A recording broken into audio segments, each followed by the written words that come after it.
Може би дадо Софи од мене, бар тој малце не прошета ни Зохрид, јас се заборал и плавочник и канео и се, така да ќе мора за скоро пак да појдете.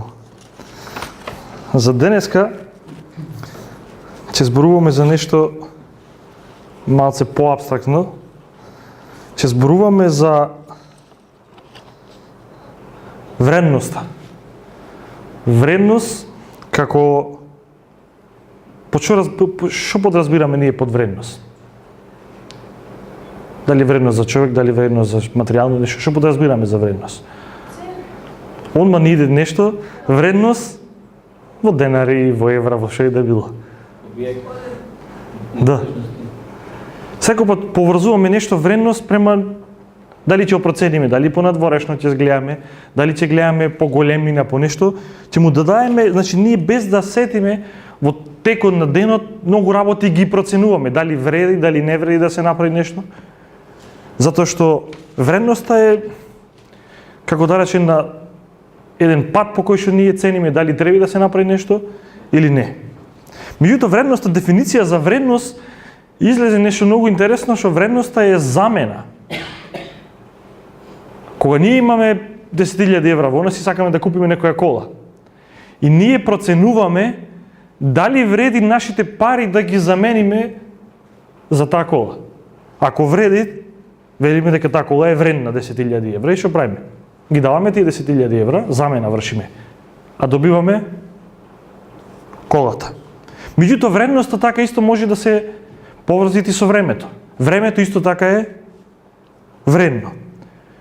Можеме да кажеме, сега би завршил средно, би завршил факултет, дали после мојот факултет вреди, дали е вредно да одам да магистрира или да одам да најдем работа, гледаме дека времето му даваме вредност. Затоа што се мислиме дали треба да работиме или треба дојме да завршиме некоја школа. Исто така, врските наши со луѓето ги врнуваме на ваков или на таков начин. Кога некоја врска е добра, помеѓу како пријателска врска, роднинска врска, врска во бракот, и кога нешто ќе почне да чкрипи во врската, онма без да сетиме ние правиме дали е вредно во таа врска да се прави компромис, дали е вредно да таа врска ја продолжиме.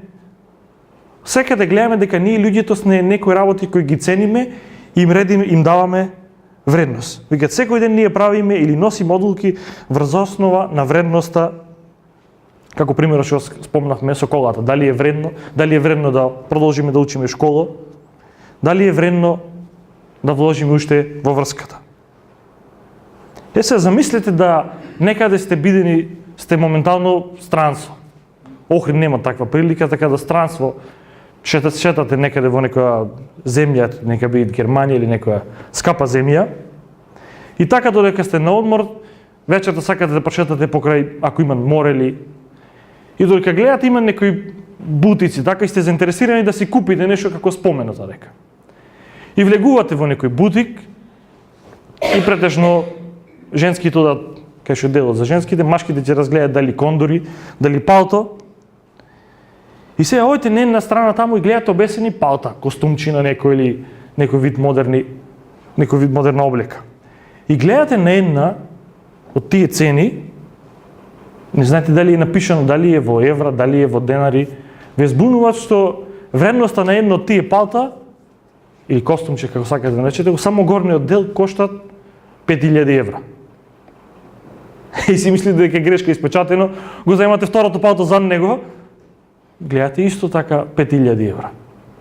И третото и четвртото сите во вредност од 5.000 евра. Ојте налево таму и гледате обувките, каде што гледате еден пар кондори и така внимателно пазејќи ги да не изгребите затоа што може би тие се скапи, вртите цената и гледате 1.300 евра еден пар кондори. И сега се викате дали има нешто во ова продавница овдека во овој бутик, нешто за мене да купам. Нормално секој ошол на одмор, ошол со 500 со 1000 евра, не ошол со 10.000 евра да оди таму и да купуваат облека. И гледате еден ремен. Меѓутоа ременот на него вредност имат 500 евра. Добро, можно ли е да излезам празен од овој бутик и ојте гледате еден пар чорапи во едно кошниче ставени 72 евра. Едноставно, ништо не можеме да купиме од тој бутик. Можеме, меѓутоа, правиме одлука дека не е вредно тие пари да се дадат, со 72 евра ќе купиме кај нас едно комбе чорапи. Сега, тој момент кога ќе излезете надвор од продавницата, можете да направиме на замисла да од истата таа врата имат кои луѓе влегват во истиот тој бутик, кои ќе дојдат во истиот тој бутик, ќе го видат тоа исто палто, можеби заедно со сопругата дошле на одмор тука, и кога ќе видат тоа исто палто, ќе рече, срце, дали ми стои тоа убаво палтово? Многу убаво, ќе му рече, особено со нај ремено дека. Ќе земат и ремено, ќе земат кондурите, ќе рече, и кога и да е, тој човек мора да ја види цената, затоа што треба да платите. И кога ќе види тој човек цената, ќе рече, еј, видио, само 5000 евра, ми ќе земиме две, ќе речат. И ќе земат две, и кондури, и од истата тој бутик кој пред малце ние ништо не купивме, тие ќе купат и палто, и кондури, и ќе се излезат среќни, затоа што се купиле се што им требало. Која е вредноста? За нас то палто не вреди 5000. Затоа што влезе после нас, од истата таа врата, не само 5000, тој мисли дека многу ефтино купил две, и кондури, може би за комшијата купил. Овде имате многу убава дефиниција да вредноста на нештото е одредена од страна на тој што е подготвен да ја плати цената. Уште еднаш ќе повтора. Вредноста на нештото, што и да било, е одредена од страна на тој што е подготвен да ја плати цената. Така да нешто колку е вредно, од кого зависи? Не од тој што барат, од тој што ќе платите. Тој што плаќате, тој што одредуваат колку е вредно нештото. Сега, сите што имате Библија, сигурно имаме Нов Завет овдека, можете да дојдете во Матеј 13 глава, ќе зборуваме за две кратки, супер кратки параболи кои Исус ги кажал. Матеј 13 глава, 44-45 стих. Матеј 13, 44-45. Многу пати имаме спомнато дека Исус зборувал во параболи. На некои параболи Исус ќе ги кажал, им дал објаснување. Меѓутоа на многу параболи ќе најме дека Исус не дал објаснување. Како за сејачот знаеме дека им кажал на учениците, меѓутоа во оваа парабола Исус не го кажал објаснувањето. Ако гледаме во Матеј 13 глава, 44 стих, почнува од вака. Исус зборува овде. Царството небесно прилега уште и на богатство сокриено во нива, кое го нашол човек и го прикрил, па од радост за него отишол и продал се што имал и ја купил таа нива. И подолу продолжува Исус. Царството небесно прилега и на трговец, викат, кој бара убави бисери, па штом најде едно зрно скапоцен бисер, оди и продава се што има и го купува. Ако денеска некој од нас има богатство, најнуш лотарија му се падне, или случајно пошел лозјата да го копат, па сум копачот забрал 10 кила злато. То богатство што би направиле ние? Утро име на лозје, наоѓаме 10 кила злато, или 500, не мора да биде злато, нека бидат 500.000 евра. Што правиме ние со него? Ќе оставиме дома под поредница? Кој ќе не дознат дека има 500.000 евра, ќе не земат со си куќа, со си се. Што е првото нешто што ни текнува, ако имаме многу пари? Кај го носиме? Браво. Значи, сакаме да биеме на ваков или на таков начин сигурни таму кај што ќе биде ставено. Дали ќе биде злато или пари, не е битно. Тоа е денеска. Меѓутоа, во времето кога Исус се кажал оваа парабола, кај ќе го носеле? Браво. Значи, во тоа време, ако некој имал богатство, што правил? Ќе го земел, ќе го несел љубаш ли некаде, ќе го скриел, ќе направил толку метра од ваму, толку метра од таму, ќе го скриел и ќе го закопал под земјата, ќе ставил белек или тој ќе се знел.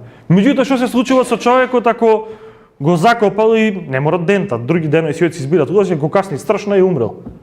И богатството што е закопано, кај? Никој не знае кај е, затоа што тој е човек што го скрил богатството. Сега, ако читаме 44 стих, кај што Исус вика царството небесно прилега уште и на богатство сокриено во нива, кое го нашол човек и го прикрил, Па од радост за него отишел и продал се што имал и ја купил таа нива. Замислите да вие сега имате во Кавадарци, си имате, секој може да каже, да имат куќа, имат кола, што и да било, и пошел копал во некаде во лозјето, нашол богатство. И лозјето коштат може, не знам колку, 5000 евра, голема нивата. И замислете да тој човек дојдел дека е продај куќата, е продај колата, продај се што имат, Петар продај се што имат и купил лозје во љубаш. Дали роднините и тие околу него ќе мислат дека таа транзакција да нарече е малце за никаде? Зошто? Се продал за да купи, што? Нивата да ја купи во љубаш. Меѓутоа истото се дешава, истото се случуваат и со тие кои сакаат да го следат на Господа. Таквата транзакција на сите луѓе отстрана би ми изгледала тотално, кој што спомнавме, тотално никаква, тотално луда. Меѓутоа во наши очи дали е така? Дали ние сме луди тоа што го правиме? Дали сме ние луди што сме све што снимале сме продале и сме купиле таа нива, затоа што богатството во таа нива имат и куќи и се имат во него, само кога би го зеле. Дали овдека од почеток испаѓа дека параболава е некако многу јасна? Затоа што кажува дека ако ја преведиме, би испаднало да кога ние би го запознале Христа, кога ние би го запознале Евангелието, се би оставиле или се би дале за да го придобиеме кого? Богатството, тоест Христа. И кога така првично ќе прочитаме параболата, ќе изгледа дека ние се даваме за да го придобиеме Христа. Меѓутоа тоа е многу подлабоко. Тоа е првичното кое ќе се помени згора и откриваме, тоа е едноставно вака прашината дозгора која ќе избришеме, откриваме дека ние сме тие кои даваме се за да го придобиеме Христа. Некој може би ќе испадне да е напуштил кариерата, некој го напуштил семејството, некој направил некоја поголема жртва за да го придобие тоа богатство кое било закопано, тоест Христос. Ние, кои ќе ја направиме таа транзакција, кога ќе го продајме се што имаме за да добиеме тоа богатство, спомнавме дека во очите на другите луѓе ќе изгледаме многу незрели. Меѓутоа, ова парабола не сака да спомни само тоа, има двојно значење. Второто значење е нешто што ќе ни го смени тотално мислењето. Затоа што првото значење на ова парабола е дека ние се откажуваме од многу работи во нашиот живот, така да го придобиеме Христа. А за да појасниме второто значење на ова парабола, ќе се послужам со една илустрација. Ево овдека имаме едно шише. Ова шише е полно натре со шо? Со вода. Се ќе спомним нешто. Скоро секогаш содржината скоро секогаш содржината е повредна од пакувањето надвор. Скоро секогаш, може да кажеме 99,99% дека содржината е повредна од тоа што е пакувано. Ево земиме во случајот водата. Сега, ако содржината е повредна, што не е побитно нас да имаме? Во овој случај овдека. Што не е побитно, содржината или пакувањето? Замислете да се враќаме во истиот тој бутик пред малце кој бевме и сме расположени да си купиме кондори. И бараме 33 црни, таков дизајн да бидат. И тој продавачот истиот ни викат да проверам во магазинот, ќе се вратам за брзо. Се враќат од таре и ни викат: слушај, имам две вести, добра и лоша вест. Кажи му, викат овој, која е прво лошата? Лошата вест е да ги немаме кондурите тие што ги бараш, ама имаме, му викат, кутијата. Сакаш кутијава? И тој не. Тоа е првото. А второто е тотално иста ситуација и му викат имаме добра и лоша вест. Имаме број 33, имаме црни кондури, имаме дизајн како што сакаш, меѓутоа немаме кутијата, му викат. Која сакате поќе опција? Втората. Зошто? Затоа што спомнавме дека секогаш тоа што е натре, содржината е повредна од самото пакување. Сите што имате Библија, одете во 2 Коринтијаните, 4 глава. 2 Коринтијаните, 4 глава. Ќе видиме нешто дека супер интересно. 2 Коринтијаните, 4 глава. И пред да само да надополнам за ова. Што мислите, зошто луѓето ги ограбуваат банките? Затоа што се убаво дизајнирани? Заради тоа што е натре. Кој ќе ни донесе некој чоколадчина, што ние зашто сакаме? Заради пакувањето или заради чоколадчината натре? Гледаме дека секој пат содржината е многу повредна од самото пакување. Во 2 Коринтијаните 4 глава читам од 5 стих каде што викат вака. Павле зборуваат и викат вака: зашто ние самите себе не се проповедаме, туку Христос Исус Господ што се однесува пак до нас, ние сме слуги поради Исус. 6 стих викат вака: зашто Бог кој некогаш заповеда од темнината да изгрее светлина, тој ги озари или ги осветли срцата наши, за да биде познанието на славата Божја во лицето на Исуса Христа светло. Ова малце е напишано, малце на почуден јазик, се ќе преведа што сака да кажат. Зашто Бог викат кој некогаш заповеда од темнината да изгрее светлина, тој ги осветли нашите срца, со други зборови, ги осветли нашите срца за да го познаеме, да ја познаеме славата Божја. А сите што се добро што читате Библија, знаете дека славата Божја е исто со карактерот на Господа. Кога Господ, мој се му бара на Господа, покажи ми ја славата, и Господ што кажи? Му кажи каков Господ. Сака да му кажи карактерот мој е славата моја. И Павле овде викат, тој ги осветли нашите срца со познавањето на карактерот Божи и тоа во Исуса Христа. Сака да каже дека ние сме осветлени затоа или осветлени затоа што го знаеме каков е Господ, каков е неговиот карактер. И 7 стих викат вака: но таа ризница ја носиме во глинени садови. Запамтете го зборот садови. Но таа ризница кој е друг збор? Богатство. Но тоа богатство, кој е тоа богатство? Богатството е дека ние го познаваме Господа или го знаеме неговиот карактер. Со други зборови, знаеме каков е Господ. Тоа богатство што знаеме каков е Господ, го носиме во глинени садови. Сега, на што ме потсеќа друго место? Кои се тие глинени садови? Павле што зборувате овде? Браво.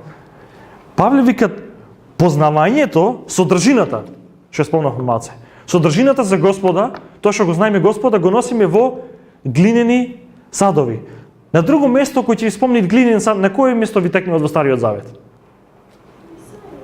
Еремија беше, мислам. Еремија беше за грнчарот, каде што Господ кажува дека тој е грнчарот, а ние сме глината. Во Новиот Завет кај ви текнува на друго место? Кога Господ ќе го прати на Ананија, ќе му речи: оди кај Павле, наречен Савле, кој што беше прогонител ваков таков, тој ми му викат избран сад, кој ќе го изнеси моето име пред незнабожците. Сака да каже Господ дека ние сме тие садови. Господ е содржината, познавањето за него содржината, а ние сме садот во кој е наместено цело тоа знаење. Сега, прашање: каде, од кој да било друго место и начин Евангелието било најсилно представено? Уште еднашка.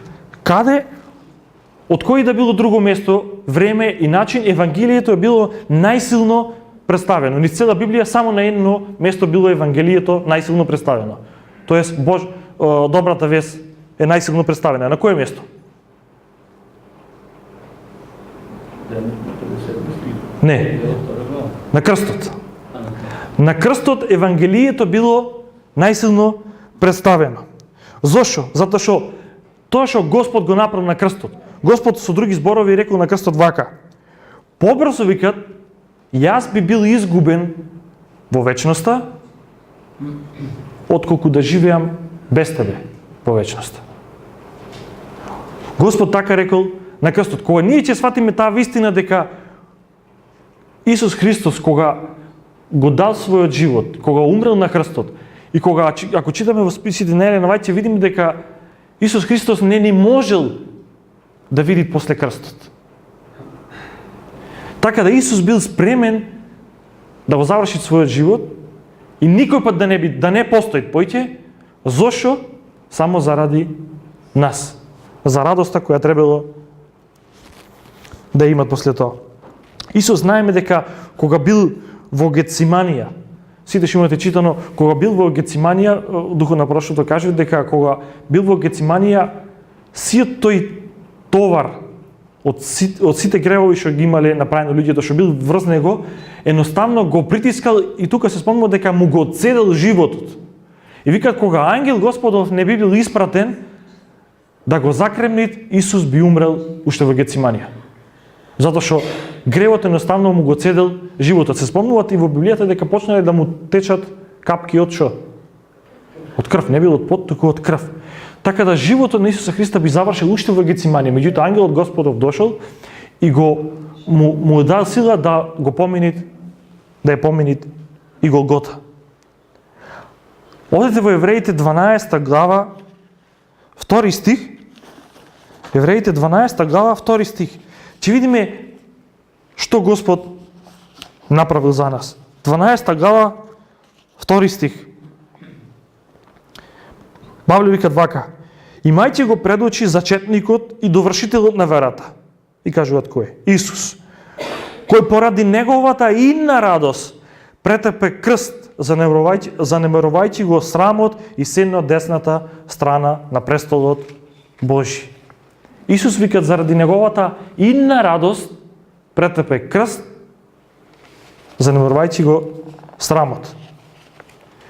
Исус гледал радост, позади крстот гледал кого? Гледал мене и тебе. Меѓутоа се спомнува дека Исус не гледал дали ќе го поминит крстот. Затоа што ние многу пати можеме да кажеме, не му било лесно, тој бил Господ, можел вака да направи, можел така да направи, меѓутоа не држи ништо од тоа вода.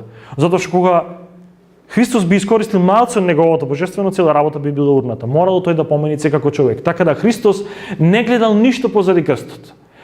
И тој ризик кој тој го сносил тогаш, да биде изгубен за вечноста, затоа што спомнавме дека тој побрзо би бил изгубен за вечноста, отколку да би живеел во вечноста без да биде со нас. Без нас поточно. И гледаме овдека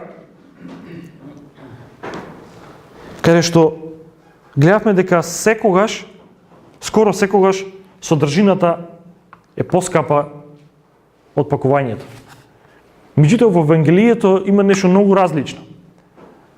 Различно да Господ, кој е содржина, а ние сме пакувањето надвор, Господ се ставил на второ место. Пакувањето станало какво? Поскапо од содржината.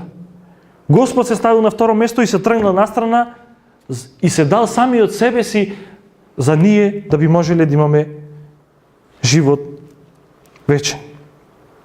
И сега ако се вратиме на Матеј 13 глава, имавте претходно бевме таму, Матеј 13 глава, кога ова парабола ќе ја читаме, меѓутоа ќе ја читаме од друга страна. Нема да читаме што ние сме дали за Христа, што ние сме откажале од нашиот живот за да го придобиеме тоа богатство, тоа е Христос.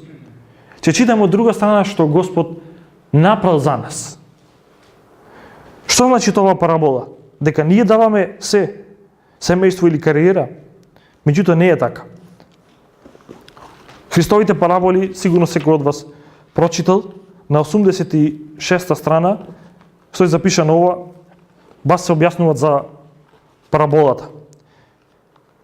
Исто спомната и за првата и за втората парабола за бисерот. Викат вака: примерот за трговецот кој бара бисер има двојно значење. Тоа не се однесува само на луѓето кои го бараат небесното царство. Така да кога ќе го најдат, оставаат се и го следат Христа. Туку се однесува на Христа кој го бара своето загубено наследство. Небесниот трговец, Христос кој бара скапоцен бисер, видел кај загубеното човештво бисер со голема вредност. Кај човекот извалкан и уништен со грев, тој видел можност да го откупи. И кога овие параболи ќе ги читаме од таа перспектива, ќе ќе видиме што Господ направил за нас и дека евангелието не е порака на што јас сум се откажал од Христа, за Христа. Евангелието е порака што Христос направил за мене. Што се тој ставил на ризик, ставил на вага за да ме придобие мене. Срцето на евангелието е да што Христос направил за нас. Можете да замислите како Христос шетал низ вселената и така додека шетал низ галаксите е видел Млечен пат и рекол има нешто многу интересно тука. И додека слегол таму кај Млечен пат видел нешто извалкано. И кога чепкал натре низ тоа, нашол бисер. Тој бисер бил каков? Скршен. Меѓутоа, цената на тој бисер била многу скапа. И кога тој бисер Исус го нашол, го скрил и се вратил кај својот татко и му вика: татко, најдов богатство. Колку ќе ме чини ова да го купам? И Бог му вика: ќе те чини се. Ќе те чини твојот живот, ќе те чини твојата крв, ќе те чини и ризикот да никогаш не постоиш повеќе. И Исус ја прифатил таа понуда и дошол го зел тој скапот, тој бисер. Тој бисер сме јас и ти. Иако бил скршен, Исус дошол да не откупи. И сега гледаме дека евангелието не добивате на друга слика каде што Христос е тој кој што се дал за нас. Скоро пред една недела, две видов, некој имаше ставена слика, не знам кој, на интернет, нека на Фейсбук, на нешто, да Христос беше, како карикатура малце, Христос беше на крстот и еден човек под него застана и му вика: направи нешто за мене. Не сваѓате? Христос застана на крстот, а овој му вика: направи нешто за мене. Што треба поиќе да направите? Христос бил веќе на крстот. Сакат да му помогнал нешто. Така да евангелието е тоа што Христос направил за нас. Не ние што сме откажале, не ние што сме тргнале настрана за да му служиме на Христа. Меѓутоа, кога ние се гледаме и што викаме: не сме вредни. Не сме вредни. Но спомнавме преднеска дека на почетокот што спомнавме. Вредноста на нештото е одредена од страна на тој што е подготвен да ја плати цената. Така да нашата вредност не сте ние тој што кажуваме нашата вредност. Вредноста колку е наша зависи од кого? Од Христос кој е платил таа цена. Вредноста на нештото зависи од тој што е подготвен да ја плати цената. Дали некој пат сте имале во вашиот живот прилика да купите нешто, дали било на интернет, дали било на пазар, не е битно, и сте зажалиле што сте го купиле? Зошто? Затоа што таму било представено дека е супер функционално, дека, не знам, не е битно, фаќа на 20 метра, на 50 метри, кој ќе дојде дома ќе се растори врата цело. Дали се случило такво нешто? Секако. Дали сте купиле облека или дека ќе трае 20 години, не знам, така ќе ви изнафалят, првото перење ќе се напред како за кукла. Некој па сте нашли и сте купиле кола, и ќе појдете таму, ќе ви изнафалят колата дека е со вистински километри и дека е супер колата, меѓутоа таа усвари можете чукане, тумбане и сите тие работи. Многу пати се случуваат да ние правиме такви трансакции, ние жал. Меѓутоа, кога Христос дошол да не купил, тој знаел што купи. Знаел што купи, дека ние ќе биеме, ќе се сопниме или ќе бидеме вакви и не дошол, леле, не знаев дека се вакви, ја што ги купив. Христос, кога дошол да ја плати цената, знаел точно што имат во негови раце. Бог знаел што купил. Тој знаел дека те купил тебе, меѓутоа знаел што купил заедно со тебе. Меѓутоа исто така Христос знае што сме ние, а и што можеме да бидеме понатаму. Не моментално што сме. И што можеме да бидеме понатаму. Денеска во светот некако вредностите се изопачени. Мене не ми е грижа што мислат другите за тебе. Меѓутоа денеска е многу лошо затоа што вредноста наша на ваков или на таков начин индиректно ја поврзуваме со повеќе работи кои не треба да се поврзуваат. Како на пример Вредноста наша не зависи колку цифрена ни е сметката во Тутунска банка. Вредноста наша не зависи колку лајко имаме на Facebook. Вредноста наша не зависи какви бандаши имаме на колата. Вредноста наша не зависи каква облека имаме. Исто така вредноста наша не зависи колку инчен ни е телефонот и колку скапи облеки носиме. Исто вредноста наша не зависи дали сме талентирани, дали сме музички талентирани, дали сме ликовно, дали сме школовани.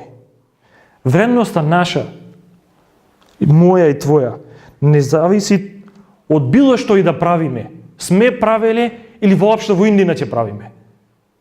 Тоа е вредноста која дефинира светот. Светот ти викат направи ова за да бидеш вреднуван, направи ова да бидеш вреднуван. Меѓутоа таа вредност не е вистинска. Нашата вредност е во Бога. Бог ни дал вредност. И таа вредност е толку колку што Господ е спремен да платите. Колку Господ бил спремен да платите. Таа вредност е толку скапа да Христос умрел за нас. И немој да бидете излажани дека некој човек вреди толку, дека некој човек вреди толку. Христос е платил таа цена. И спомнавме дека преска дека вредноста на нештото е одредена од страна на тој што е подготвен да ја плати цената. Христос платил преголема цена, така да нашата вредност е исто така многу скапа. Нека Господ ни открие таа вистина и да се држиме да не мислиме дека нашата вредност ќе биде турната или подкраната. Таа е точно колку што Христос платил за нас. Амин.